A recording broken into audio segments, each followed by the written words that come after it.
"Daddy isn't dead, he's under the floorboards," said the black girl, and the police started digging. Police Chief Mike Thompson almost choked on his coffee when he heard those words coming out of the mouth of a 5-year-old child. Keisha was sitting in the police station chair, swinging her legs, holding a worn teddy bear as she repeated with the frightening naturalness of someone recounting what they had for lunch. "Daddy is down there, where Mommy put the new tiles." "Kids have such vivid imaginations," muttered Sergeant Davis, not even looking up from his paperwork. She probably saw a horror movie. But there was something in Keisha's eyes that made the deputy hesitate. Those big, serious eyes didn't have the typical fantasy of a child making up stories. They were the eyes of someone who had seen something they should never have witnessed. Thompson knew that look. He'd seen it in trauma victims, but never in such a young child. The neighbor who brought the girl in, Mrs. Williams, a 67-year-old black woman, insisted that something was wrong. "Marcus Johnson has been missing for 4 days, Deputy. It's not like him to disappear like this, leaving his daughter behind. That man wouldn't even go to the grocery store without telling someone where he was going." Thompson knew Marcus by sight, a respected civil engineer in the community, always punctual for his daughter's school appointments, the kind of father who carried photos of his daughter in his wallet and never missed a school presentation. The contrast with his wife was stark, like night and day. Vanessa Johnson had appeared at the police station only once, filing a missing person report about her husband with the same ease as someone renewing their driver's license. A well-dressed white woman, she spoke with that condescending tone Thompson recognized all too well, the voice of someone who had always been taken seriously because of the color of her skin and the size of her bank account. "My husband sometimes travels for work without telling me," Vanessa had said, adjusting her designer handbag. "It's no big deal. Marcus is unpredictable." The pause before unpredictable had sounded as false as a counterfeit bill, but Thompson hadn't paid much attention to it at the time. "Detective," Mrs. Williams lowered her voice, looking around nervously, "there's something I didn't tell you. The night Marcus disappeared, I heard screams coming from the house. Strange noises, as if someone was dragging something heavy across the floor. And the next day, a renovation company showed up, working late into the night." Thompson felt a chill run down his spine. What kind of renovations? "The kitchen floor." Vanessa said it was a surprise for Marcus when he got back from his trip. The irony in the woman's voice was so thick you could cut it with a knife. The detective vaguely remembered Vanessa mentioning a small renovation during her statement, but it had seemed like an insignificant detail at the time. Now, looking at Keisha, Thompson felt like he had missed something criminally important in that initial conversation. The girl was drawing on the paper he had given her, creating what appeared to be a bedroom with a man lying under a checkered floor. The details were disturbingly accurate for a 5-year-old. "Keisha," Thompson said, crouching down to the child's height and modulating his voice to sound as gentle as possible, "where exactly is Daddy?" "In the new kitchen," she replied without hesitation. "Mommy said it was our secret, but Daddy is very cold down there. He cried very loudly before he went quiet forever." Mrs. Williams covered her mouth with her hands, horrified. Davis finally looked up from his paperwork, realizing for the first time the absolute gravity of the situation. "Keisha, sweetheart," Thompson continued in a controlled voice, "can you tell me what happened the night Daddy went quiet?" The girl looked at the teddy bear, as if asking the toy for permission to tell the secret. "Mommy hit Daddy with the big pot from the kitchen. Daddy fell to the floor and didn't get up. Then Mom cried a lot and said it was his fault for being stubborn and not listening." A deathly silence fell over the police station. Thompson felt his heart pounding in his chest. "And then what did Mom do?" "She took the blue sheet from my room and wrapped Daddy all up in it. Then she dug a big hole in the kitchen and put him in it. Then the men came with the new floor tiles and covered everything up." Keisha spoke as if she were describing her grandmother's cake recipe, her naturalness making it all the more disturbing. What Thompson didn't know was that, at that very moment, 40 miles away, Vanessa Johnson was in her private lawyer's office, calmly explaining why she needed to speed up the life insurance process for her missing husband. She had no idea that Marcus Johnson had discovered something about his wife's cryptocurrency investments that was worth much more than his own life.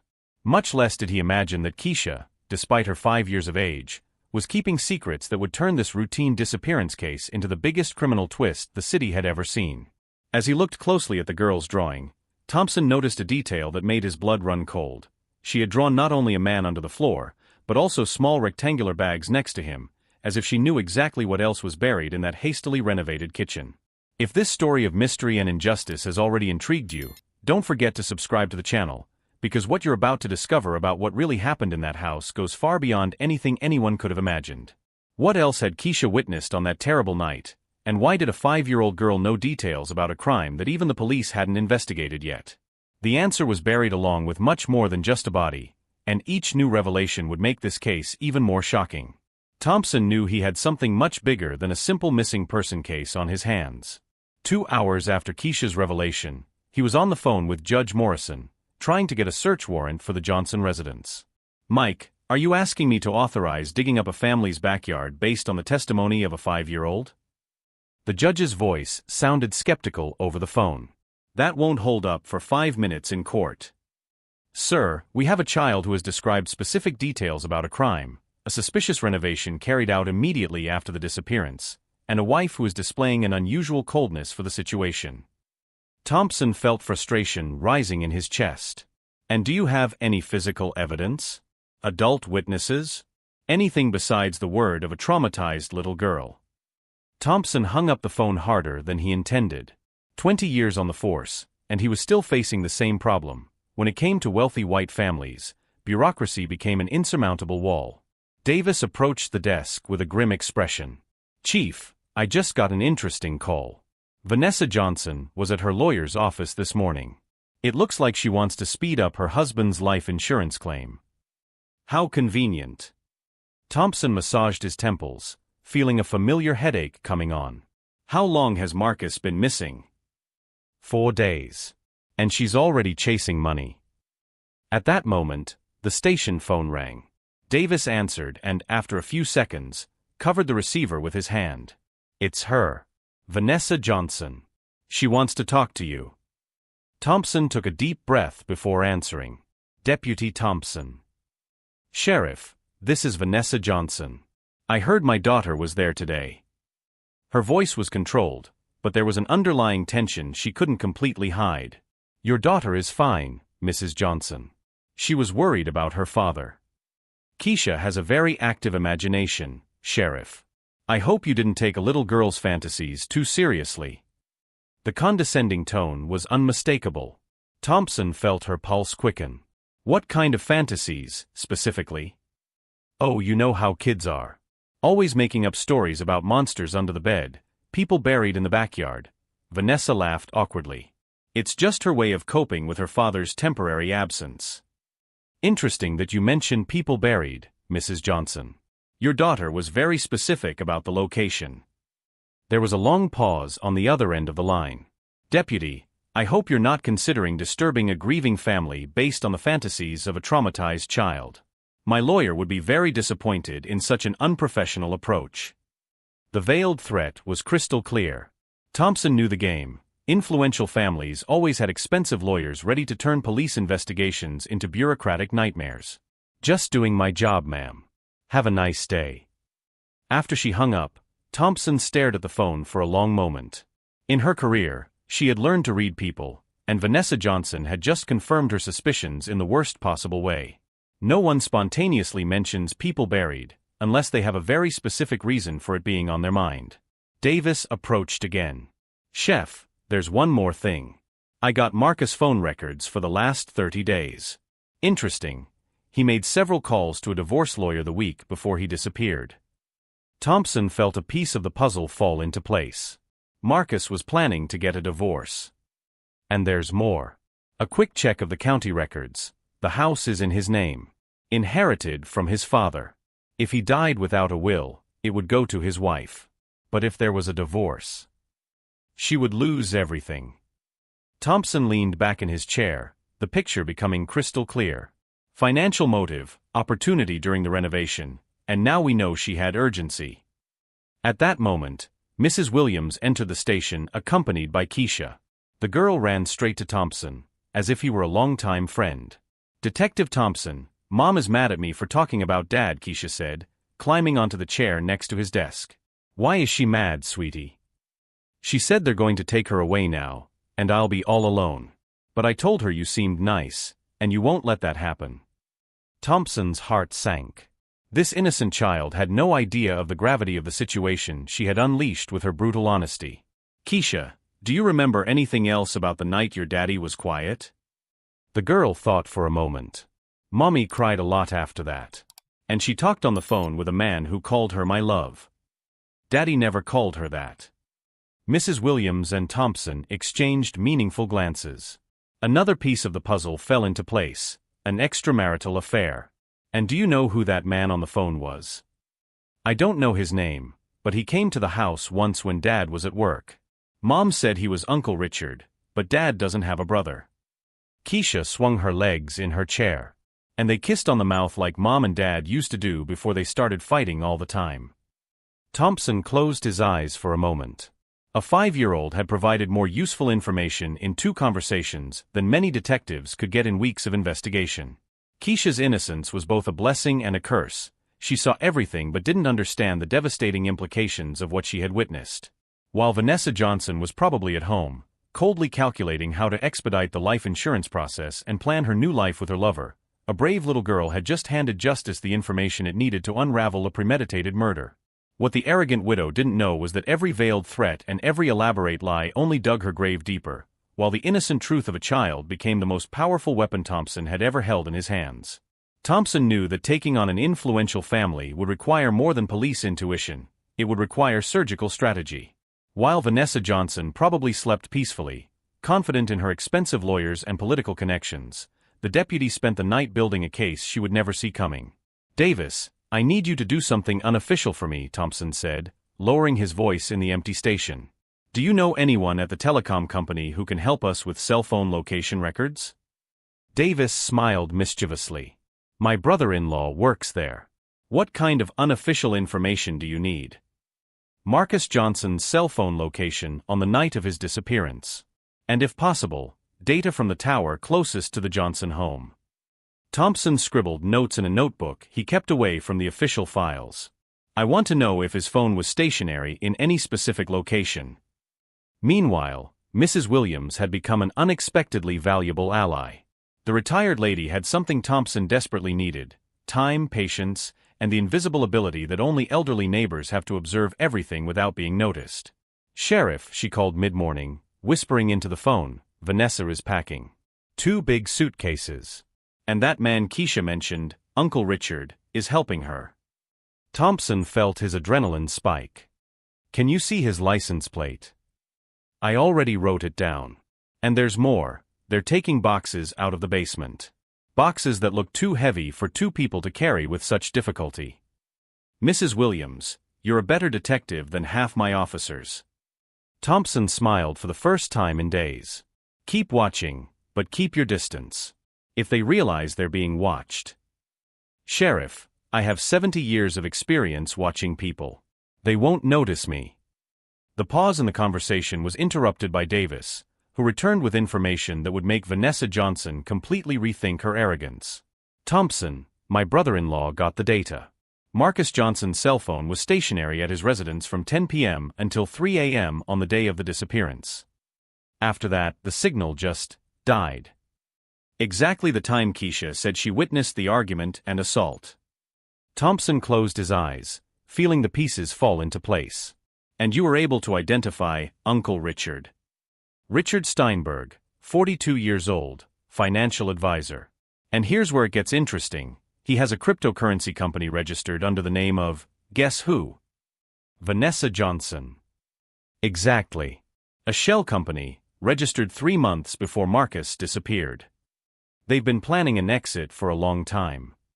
At that moment, Thompson had an idea that would make all the difference.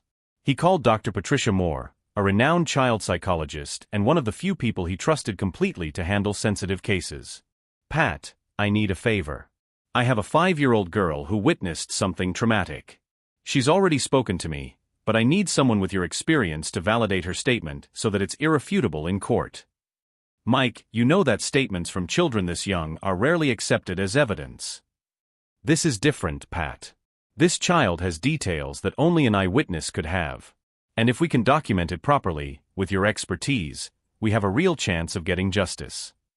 Dr. Moore agreed to meet Keisha that afternoon.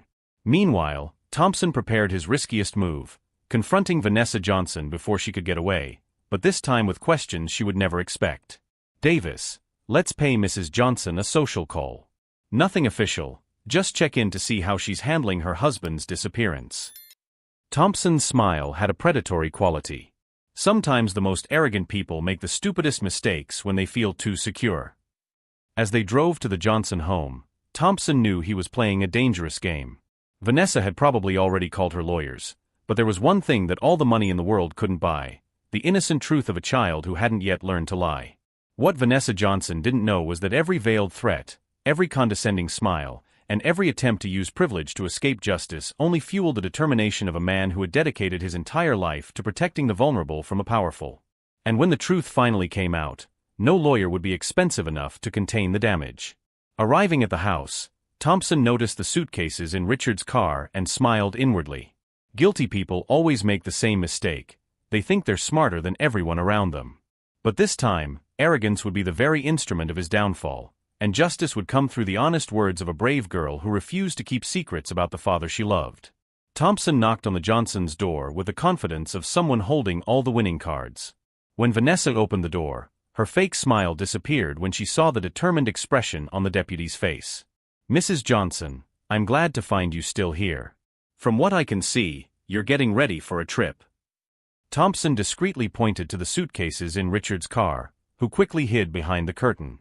"Just a long weekend to clear our heads while we wait for news about Marcus." Vanessa tried to keep her tone casual, but her hands were shaking slightly.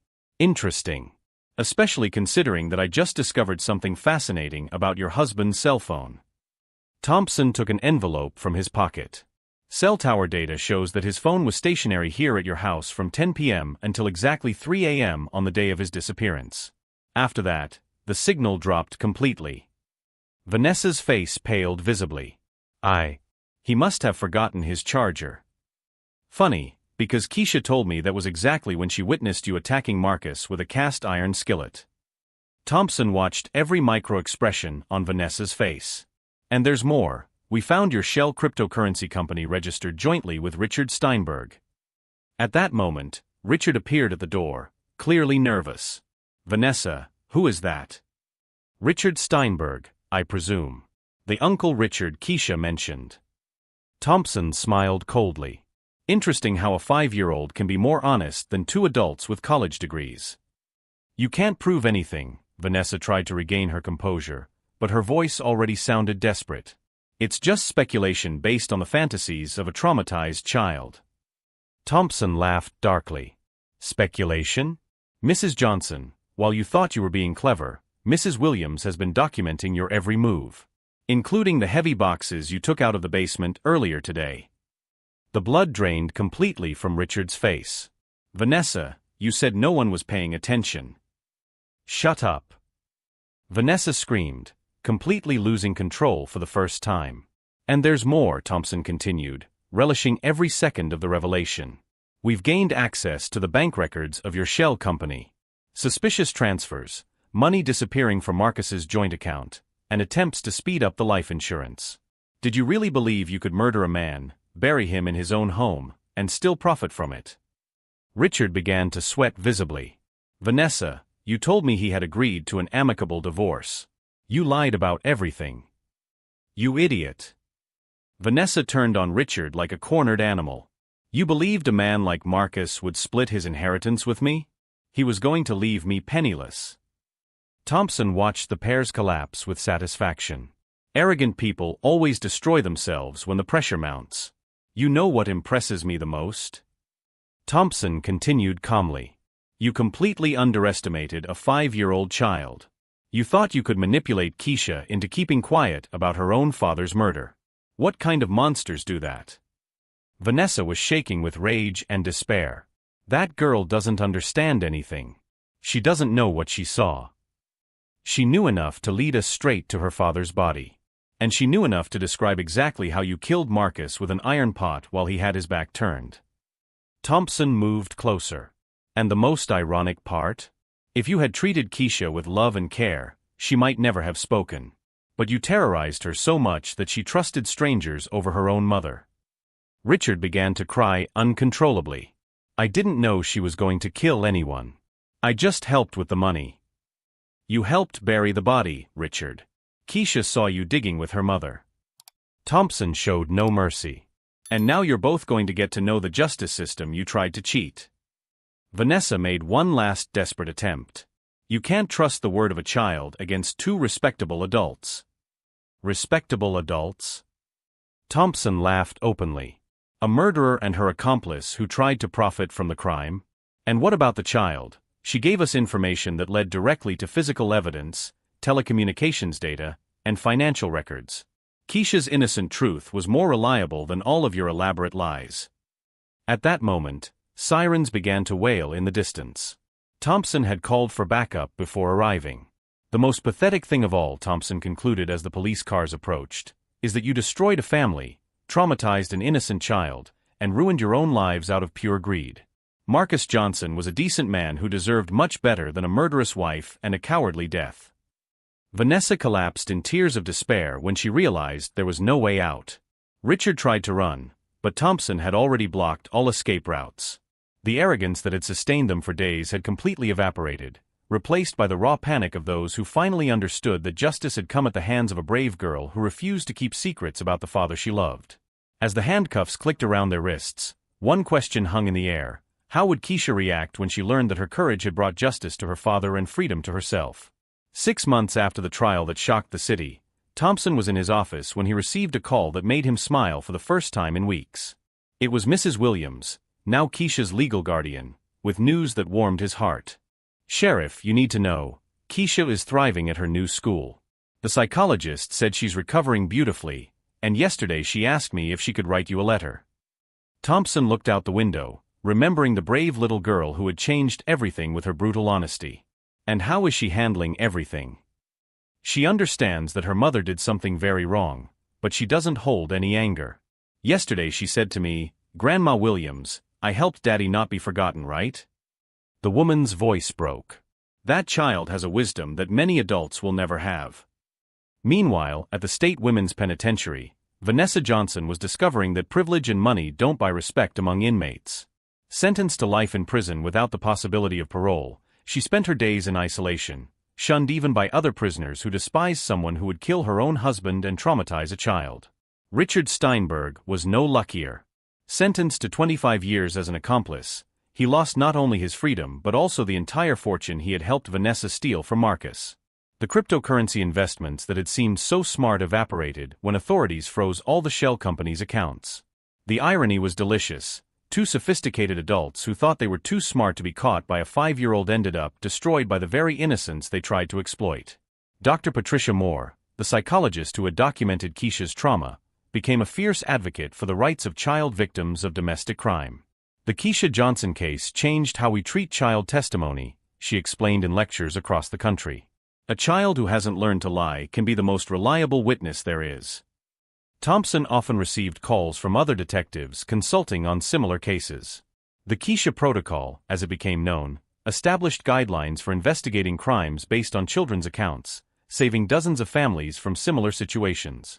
The house where Marcus was murdered stood empty for months, until Mrs. Williams suggested something that made Thompson smile: why don't we turn it into a community center? A place where kids can play and feel safe to speak up when something is wrong.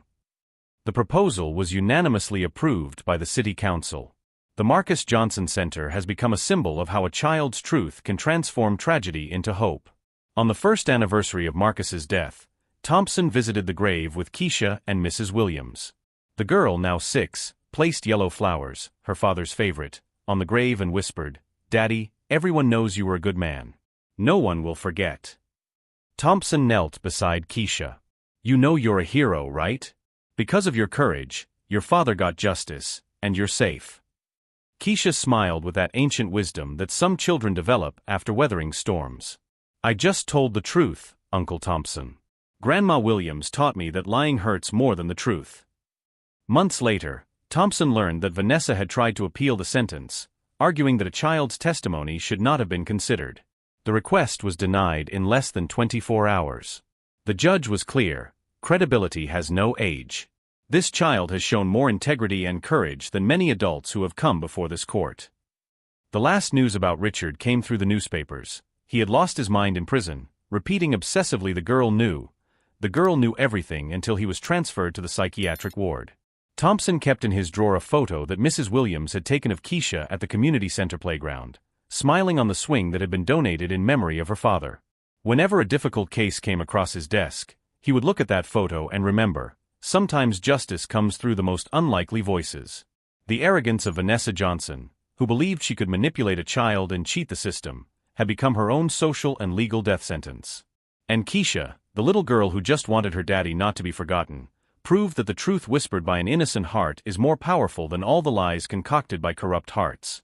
If this story touched your heart and made you believe that justice still exists, subscribe to the channel to discover more cases where the courage of ordinary people defeated the arrogance of those who thought themselves untouchable, because sometimes, the greatest victories come from the smallest warriors.